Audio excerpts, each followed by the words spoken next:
If you're itching to break out the Christmas lights before you've even carved the Thanksgiving turkey, go ahead. Science says it might make you happier. But why?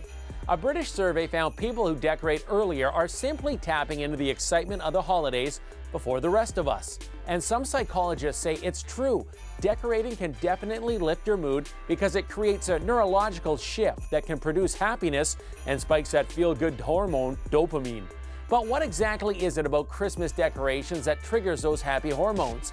For starters, bright lights and colors might be at play. Chromotherapy or color therapy is thought to increase energy levels and boost happiness.